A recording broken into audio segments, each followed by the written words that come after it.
Sunan, mungkin hari ini ada pertemuan dengan kuasa hukum dari Saukia, bisa diceritakan agendanya Bang?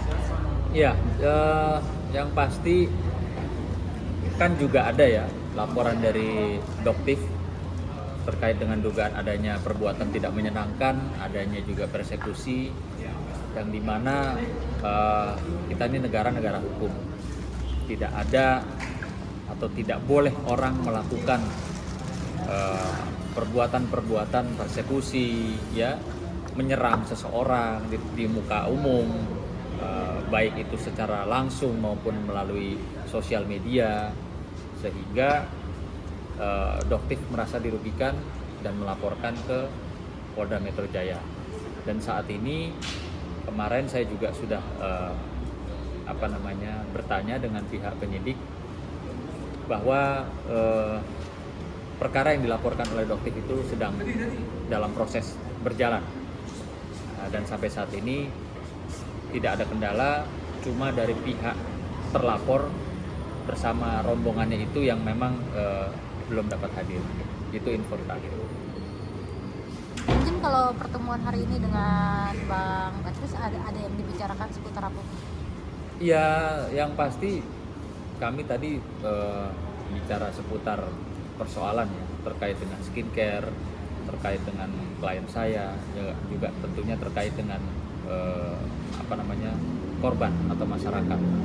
Tadi Bang Petrus menyampaikan kalau memang ada dan dapat dibuktikan secara hukum orang yang menjadi korban akibat daripada produk kliennya Bang Petrus, yaitu klien daripada produknya Sela Saukia ya, itu silahkan datang, tentunya membawa sesuatu bukti-bukti dan dokumen terkait dengan dirinya menjadi korban.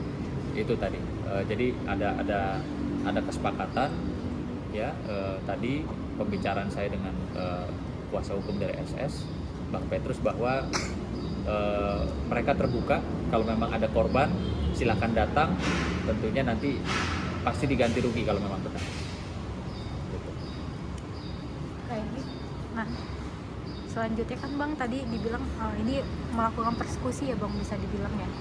Yang tidak itu. Ini kan sudah masuk tahap penyidikan juga. Ya. Apakah sudah Doktifnya sudah diperiksa juga Bang di Polda Metro? Doktifnya kan sudah diperiksa kemarin ya, didampingi sama kuasa hukum.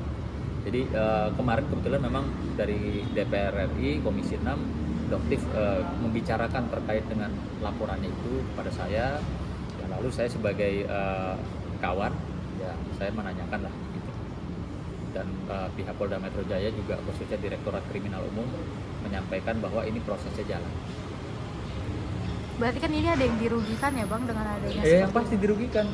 Saya melihat cuplikan rekaman videonya ya, bagaimana seorang Doktif itu sendiri hanya didampingi oleh asisten, sementara dia didatangi oleh banyak orang rame-rame ya di salah satu tempat, secara rame-rame dikata-katain ya, dilarang untuk masuk ke mobil. Intinya saya lihat itu pemandangan yang tidak pantas ya, tidak pantas dilakukan oleh orang-orang yang sebenarnya saya anggap berpendidikan ya. Tidak pantas sekali seseorang diperlakukan seperti itulah. Bahkan saya sempat bilang, waduh, kalau itu terjadi sama istri saya sampai digituin, mungkin bisa-bisa saya masuk penjara duluan daripada si pelakunya gitu ya. Artinya itu perbuatan yang tidak baik lah, tidak pantas. Tapi kan Bang, ini pada akhirnya nanti Doktif menginginkan Sela Saukia masuk penjara gitu ya Bang, ada hukuman yang dia dapat gitu ya Bang? Iya pasti, kan orang melaporkan tentunya ada kerugian, dan orang melaporkan tentunya ya ingin mendapatkan keadilan. Lah kalau memang keadilannya harus didapat melalui meja hijau, melalui persidangan, dan akhirnya pada nantinya si terlapor, tersangka, terpidana akhirnya masuk penjara, ya kan kita nggak tahu ya seperti apa nanti ke depannya. Tapi yang diinginkan dari Abang sebagai kuasa hukum? Oh ya, di garis bawah saya bukan kuasa hukumnya Doktif ya. Saya kawannya Doktif, yang dimana Doktif minta tolong kepada saya, ini loh Bang LP-nya, tolong dong Bang ditanyain, dimonitor gitu, sudah sejauh mana. Oh, berarti hanya memonitoring gitu? Iya, sebagai kawan, sebagai orang yang kebetulan ada di barisan yang sama, yaitu membela konsumen atau membela para korban. Tapi dari dokter sendiri kemarin mungkin menanyakan ke abang maksudnya apakah meminta bantuan hukum amal juga gitu, terkait kasusnya dengan Jadi gini, hubungan saya sebenarnya itu langsungnya sama suaminya. Kebetulan suaminya Doktif itu kan seorang pengacara senior dan kebetulan tuh kawan saya udah lama gitu loh. Jadi memang dari awal ini begitu saya lihat rame di media, oh ini bukannya istrinya kawan saya gitu kan, saya langsung cross checknya sama suaminya gitu loh. Ya, suaminya sampai bilang, ya Nan itu kebetulan abang lagi di luar kota, mungkin kalau abang ada di Jakarta itu ceritanya juga beda. Ya pasti bang, saya juga sebagai seorang suami mungkin yang melihat kalau istrinya diperlakukan seperti itu secara rame-rame ya, bersama-sama dipersekusi, dipermalukan di hadapan sosial media, di depan orang banyak, di tempat umum, waduh, saya bilang mungkin saya masuk penjara itu, karena saya akan melakukan upaya-upaya bukan upaya hukum ya, melakukan upaya-upaya mungkin yang di luar daripada hukum, karena itu sangat tidak pantas ya, tidak manusiawi lah gitu loh, didatengin rame-rame gitu ya.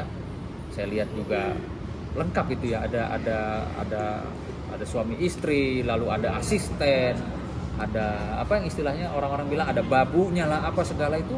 Saya bilang, oh nggak pantas banget gitu loh, sangat-sangat tidak manusiawi lah gitu.